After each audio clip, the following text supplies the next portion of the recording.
Well, I just finished chatting with a real person, real representative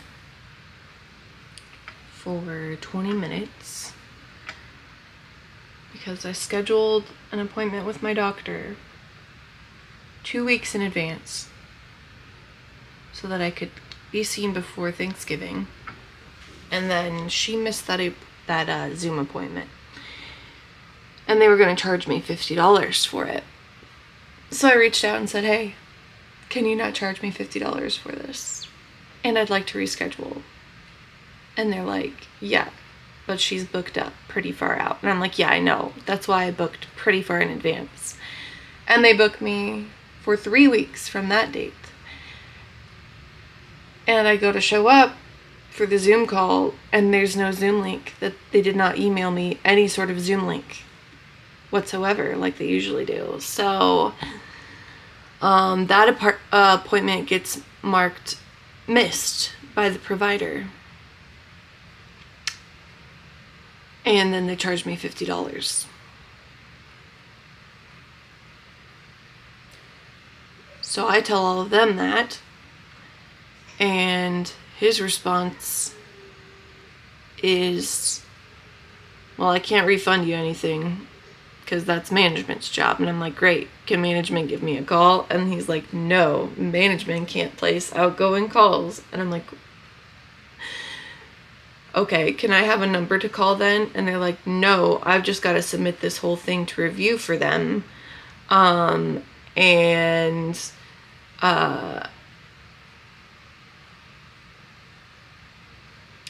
Sorry that you didn't get your reminder emails. And I said, I didn't get my reminder emails, but I didn't get the actual Zoom link, the actual call. I didn't get the actual email that I'm supposed to enter the Zoom link through. I didn't get the passkey information. I didn't get anything. No response to that. And I said, okay, cool. Well, I know they're going to review to get my $50 fee waived again. But since you guys are allowed to charge $50 every time you miss an appointment, since you guys have fumbled 2 appointments now, and that's $100, I would like compensated.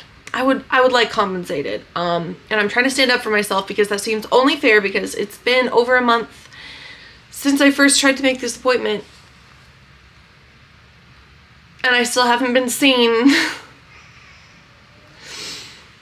So that's what I've been doing. We just hit 50. We just hit 50 on here. Thank you. Thank you so much for subscribing here on YouTube.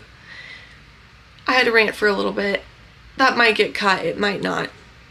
I don't know. But thank you for 50 on here. I appreciate it. We have some stuff to talk about. Look at this guy I drew on live today. It's gonna be a sticker. Because that's literally me today. I like his scriggly eyes. Yeah. Literally me. Okay, so I have some things. We're gonna discuss them. So the last couple days, I have been trying to do the side of self-care. I don't know, when I hear the word self-care, like I feel like most people think about face masks and getting your nails done, or even like, taking care of your mental health and that kind of thing. Those things are all self-care.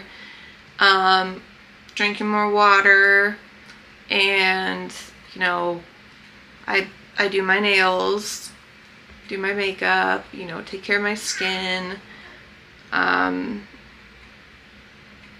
But there's a side of self-care that it kind of just clicked for me. that I don't think I've done ever. It kind of sucks because you're your own enemy in it, but you also need to be your own best friend in it. And that is because I thought of the word self-care, I sort of took it apart and thought about taking care of yourself. And in that way, I sort of thought about how can you look out for yourself? Like, what's a way that you can set yourself up for success and take care of yourself, and sort of think about it in a way of how do you want your future self to be treated? It's so like multiverse feeling, but at the same time it makes so much sense to me because I'm thinking about tomorrow Sydney and what does she want to wake up to? What in that, obviously my husband, but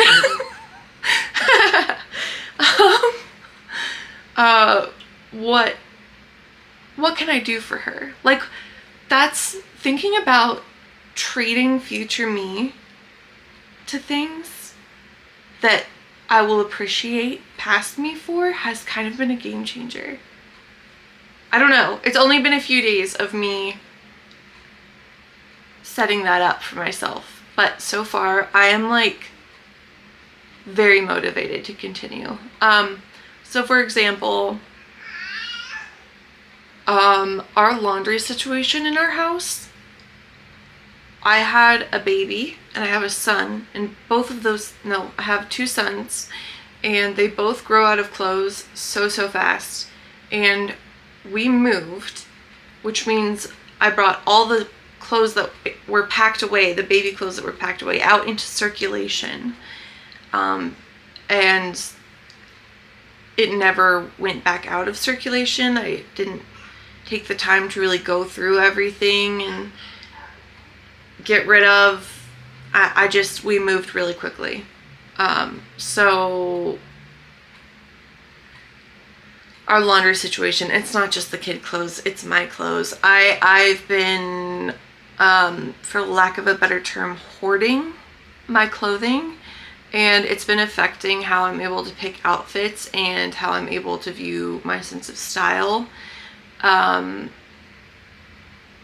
closet in a state of disaster always. I just have too much, and yet at the same time I feel like you have nothing to wear, and that's like classic you have a problem with your laundry situation. So as a little treat for future Sydney, I sort of structured my closet in an ADHD friendly way, where I put dresses that I wear on repeat out in front, dresses that are more event dresses away in the back, event out of season way in the back of the closet. I'm not putting them away in buckets in my utility room because they will be gone forever in my mind. And then I'll go, I need something to wear, and I'll go shopping. So I'm not doing that. They're staying in my closet so that I can see where they're at. But yeah, I felt a lot better after I had gone through literally every article of clothing that I have and hung it up. Even the t-shirts. The only thing I put away in my dresser drawers was, like undergarments and shorts. Again, I did not pack my shorts away into buckets because I don't want to forget about them. I put my shorts in the dresser, which I don't need to open that often, and then I put some pants there as well. Got all my shoes laid out. Love how it looks. I can see everything. I know every article I own. I got rid of like 60 to 70% of what I had, and I didn't, yeah, I'm really happy with it. It feels so much more doable. It feels like even if I wore every article of clothing in my closet, I could still get it all washed and put back in one day instead of laundry taking a multi-day event mixed in with the family clothes. So also another thing I did the next day, because I was so motivated by that, is I collected every single sock in the house and made a mountain of socks and went through and got rid of a ton of socks. Baby socks, socks that are too long, socks that my husband complains about that they're too sweaty or too tight, and my socks that are too worn through. I mean, socks where we don't know where they came from. Some of the socks we'd never seen before, and we're like, who's this? No one's been in our house. Whose socks are these? Tossed them. But I'm gonna be all done talking about socks now, but let's just say that little act of simplifying the socks, just that little thing, took so much weight off me, and I feel so good about continuing and setting myself up for success. The next topic I want to talk about is kind of a doozy.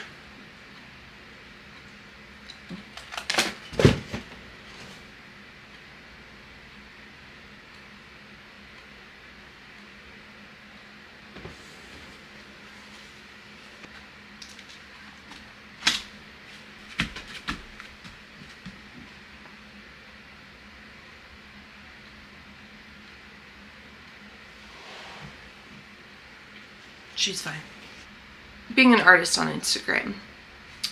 I'm not gonna talk too much about it because I at this time I have like, what do I have, like 88, what do I have? 8,800. It's not, I mean, I'm blown away. My account is 6 months old and I'm at 8,800, almost 9,000. I cannot believe it. One second, my baby. And I'll say the first point is quality over quantity. That is so real. That is so real. Like, I've had people reach out to me who have 20, 30, 50K, and they say, how are you getting so many comments on your posts? How are you getting so many likes? You get people who support each other, and they genuinely are happy to be there. And I don't know, that one is one that's just, I'm looking at it as almost a portfolio and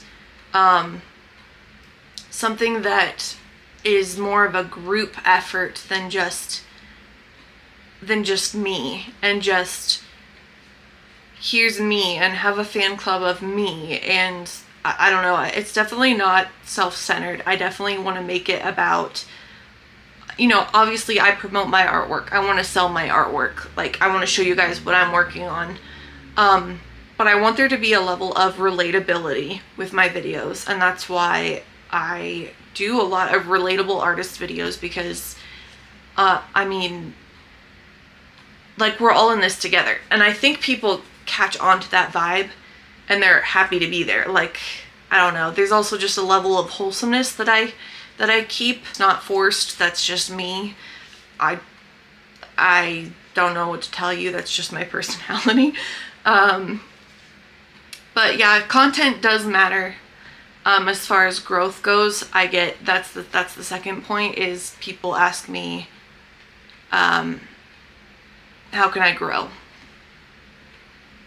How did you grow so fast? Where, like, what are you doing? What's working? Do hashtags even work? By the way, the answer is yes, hashtags do work. And let me back up. Growth, okay, I'm just gonna say it. If you do not enjoy the content creation side of Instagram, you will probably get burnout and have a hard time growing. I feel like the days of Instagram are gone. And it's sad to say, because I wish that there were an app. There's lots of little apps, but they don't catch on, of somewhere where you could just post your artwork. No caption, no hashtags, never a story. You don't have to reply to every comment. I wish that there were an era of that again. But sadly, that's just not reality for this point in time for growing. So what I want you to do, instead of focusing on growing your following, which again, quality over quantity. If you've got 300 people that like, comment, share, interact, that's better than having 20,000 followers and getting maybe like 50 likes on something. I'm telling you, I did not plan for growth like this. But if you are, if you're starting out, have the mindset of slow and steady, quality over quantity. The second tip for growth, I would say, is you have to like what you're making. You have to like your content. If you're just trying to follow trends, which yes, I do follow the trends. I try to keep up with the youths. Oh, the lipstick, not the lipstick side. But again, I'm only filming content that I enjoy. If there's a TikTok dance that's trending with an audio, I shall not be doing the TikTok dance with my artwork in the background just because it's trending and I want to grow. No. If there's a lip sync that I can try and figure out how that audio works with what I'm drawing, works with how I get interrupted when I'm drawing, it works with relatable artists that other artists might relate to, not just me. I try to keep it all relevant to the art community. Please. I've seen it. And if you go this route and you're making money and you're happy and you don't feel burnout, great. Don't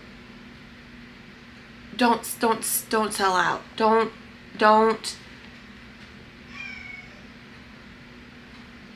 Don't cheapen what you do for views, for likes, for comments.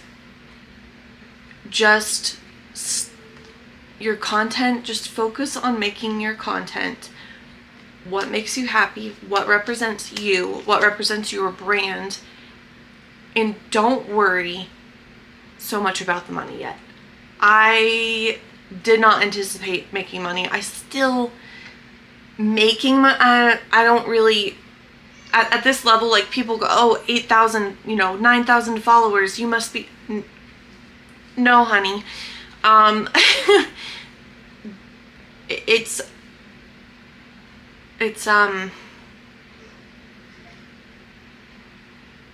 you have to stay genuine. You have to mean what you're posting, and you have to like what you're posting and like what you're doing. If you don't like the content creation side, go ahead and just post your drawings, share them, do a time lapse of you drawing. That's super easy to set up. If you do not like and enjoy the content creation side, the lip syncing, the trending audios, that's okay. Just take a couple steps back. Just have the expectation that we don't live in the era anymore of quick growth with slow content release. Short form content is pretty detrimental to expression and to being able to relay a lot about your work in such a tiny clip. So if you want to slow down and you want to just set up a time lapse of you drawing, don't give yourself burnout, or do a little burst of content creation, you know, for a week or two, and then take a step back and post some time lapse. Just don't put so much pressure on yourself is all I'm saying. Now, that being said about growth, if you are, like me, interested in the social media aspect, the content creation, the insights, the relevant hashtags, the relevant audios, if you're into that, and that's not going to give you burnout, because I kind of like it. I'm not gonna lie. I kind of like the filming, the setup, the tech side, the editing, the visuals, all that stuff. Then I can give you some technical growth tips. First off, you're gonna want to look at your insights. Your insights are going to show your demographic, where your following in the world is from. And I don't care if you have 10 followers. You need to be using your insights. If you're like committing to the content creation side of this, you need to be using your insights. You need to see if you have mostly male or female followers. It's just interesting information to have. I think it's cool to know. I don't know, your age range is important. You know, if you have a following that's older, you might be able to switch up your content a little bit more to make your followers more engaging. Those people who have 50,000 followers and no one's engaging, you need to go back through your insights and look at your demographics and see who follows me. And also, there might be issues where the algorithm is kind of a stinker, kind of a little stink, and it doesn't like to show my posts sometimes. So it can be a little bit tricky, but for the most part, check out your insights. It's gonna tell you what time of day your followers are most active. That's when you want to post. So it says my followers are most active around 9 a.m. That's when I tend to go live in the mornings and do my live drawings. I like to, if I schedule content, which you should be scheduling your content, I don't always. Sometimes if I film a reel in the middle of the day and I'm like, I don't really want to post this in the morning, I'll figure out something else for the morning, I'll just post it right then and there. I just don't have a lot of patience. So sometimes if I'm like, this is a really cool reel idea and I really like how this turned out, I will schedule it for the next morning. I schedule it at 8:30 a.m. because by the time it posts, I want people to be able to see it before I go live. Because if I post it at 9 a.m., then the people who are coming into my live stream aren't seeing that new post, if that makes sense. So I kind of stagger it a little bit.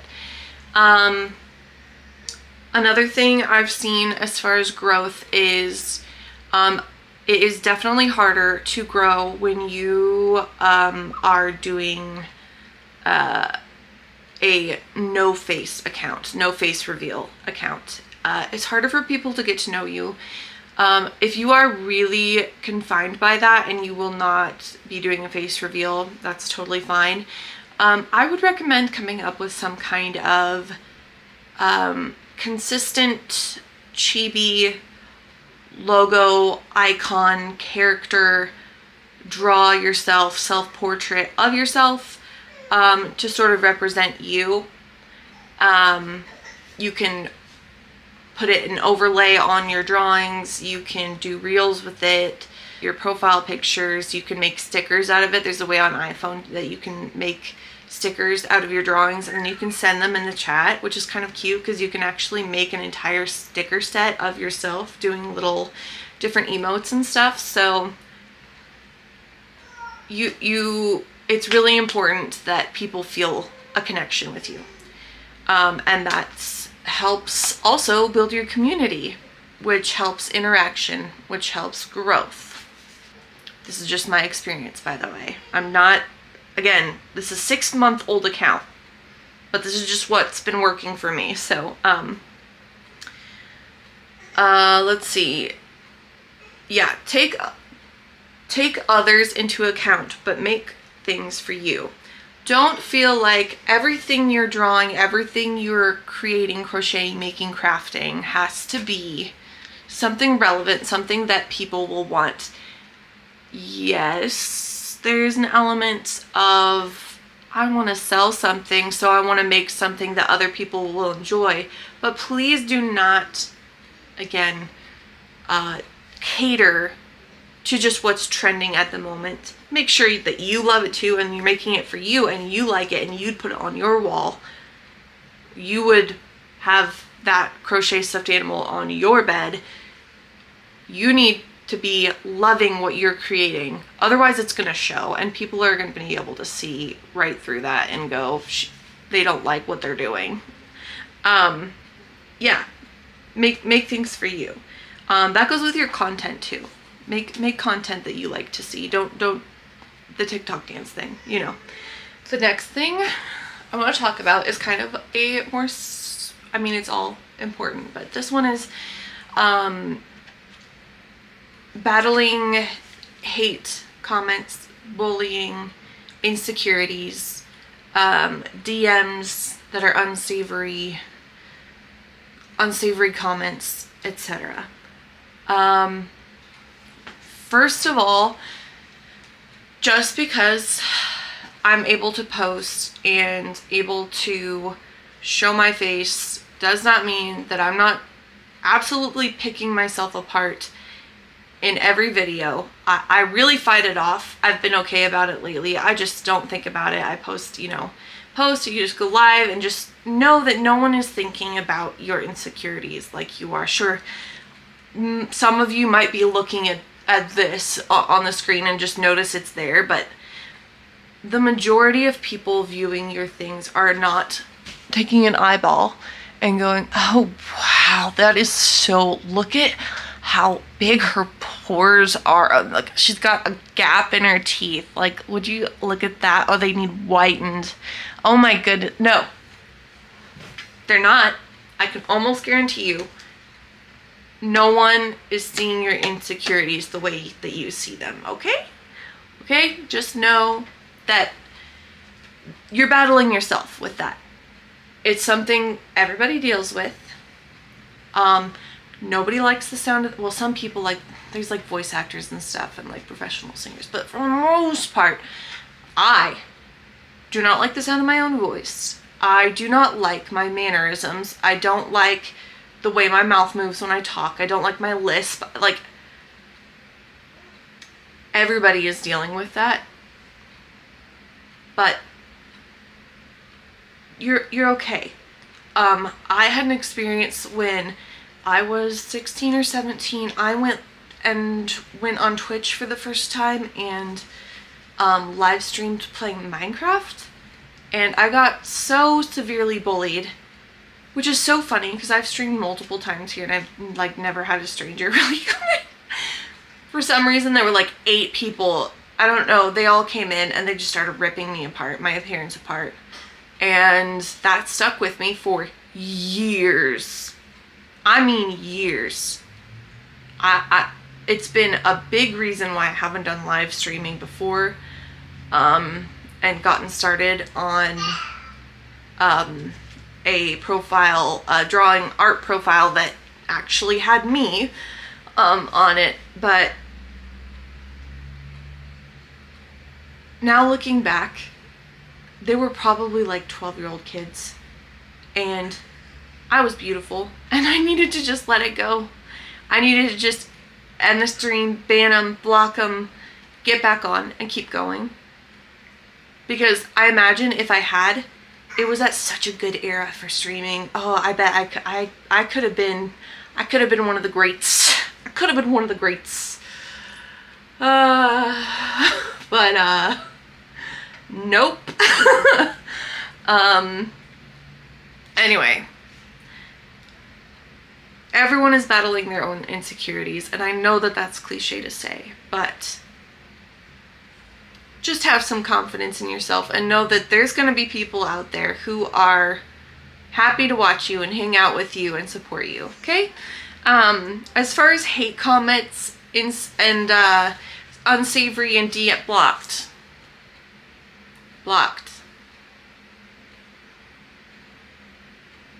Deleted comment.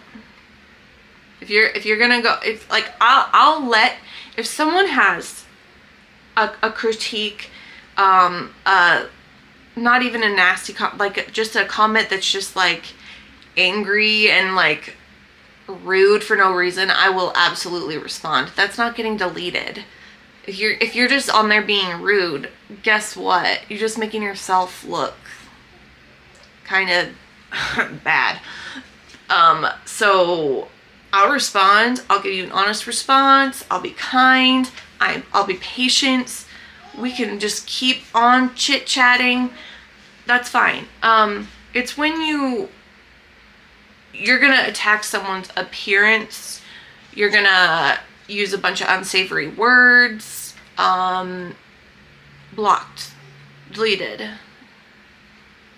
Next question. Like, don't take any of that to heart. Don't take any of it personally. Take critiques, take rude comments, take Karens, leave it all there. Don't take it personally, but just leave it there. I'll take this point of view, mull it around,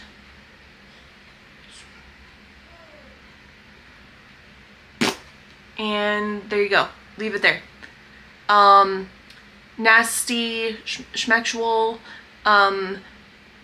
cursing, blasphemous, deleted, blocked. Okay. I think that's all I want to go over. If you have any more questions about anything I talked about in this video, please leave it in a comment below. Thank you so much for watching. If you watched this whole thing, I hope you enjoyed it. It's kind of different. I'm trying to figure out the vibe and the beat of my YouTube. I kind of just want to post whatever I want. If I want to do, yeah, I just kind of want to post whatever I want. If you haven't subscribed here, please do so. It really helps with engagement. If you are able to subscribe here, I'm going to try and go live on here instead of Twitch. I still want to do Twitch, but that's going to be more for gaming, I think. I want to keep that for gaming and less drawing. But check out my Twitch as well if you haven't yet. My Instagram. They are all SNW in the PNW. And I will see you guys next time. Goodbye.